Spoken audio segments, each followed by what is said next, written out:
Hey everybody, welcome back to Wrenching with Grandpa.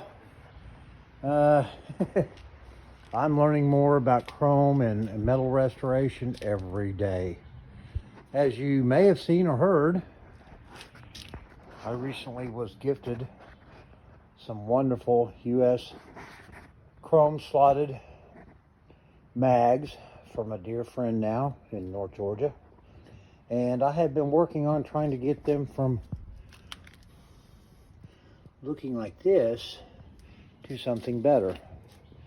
And after a great deal of time and handwork and the acquisition of a Powerball buffer and some of my other accoutrements, I am pleased to say, for at least now, I have 1 of 4 done. And here she is.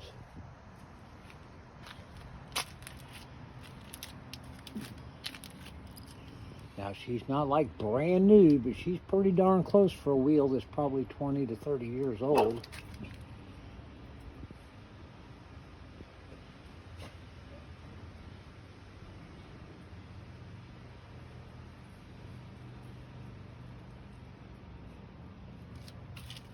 Bringing these old girls back was a little bit more than I anticipated, but you know what? It is a learning experience. That's what restoration and DIY is all about.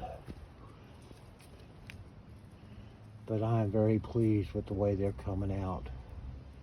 Now, I will be doing some to kind of clean up the bead rail and everything on that. And I'm still debating on what to do with these drums. Obviously, they're not going to be something that I can polish all up, but I do want to get them clean, get all these old waste knocked off of them, and get her cleaned up. And then I'm not sure, probably do maybe a matte black or something, but you know, kind of seal them up and make them look a little better and more maintenance free. But dang, isn't that pretty? So 1 down, 3 to go. And so just wanted to check in with y'all. Hope you're all having a great weekend, and we'll see you soon. Bye bye.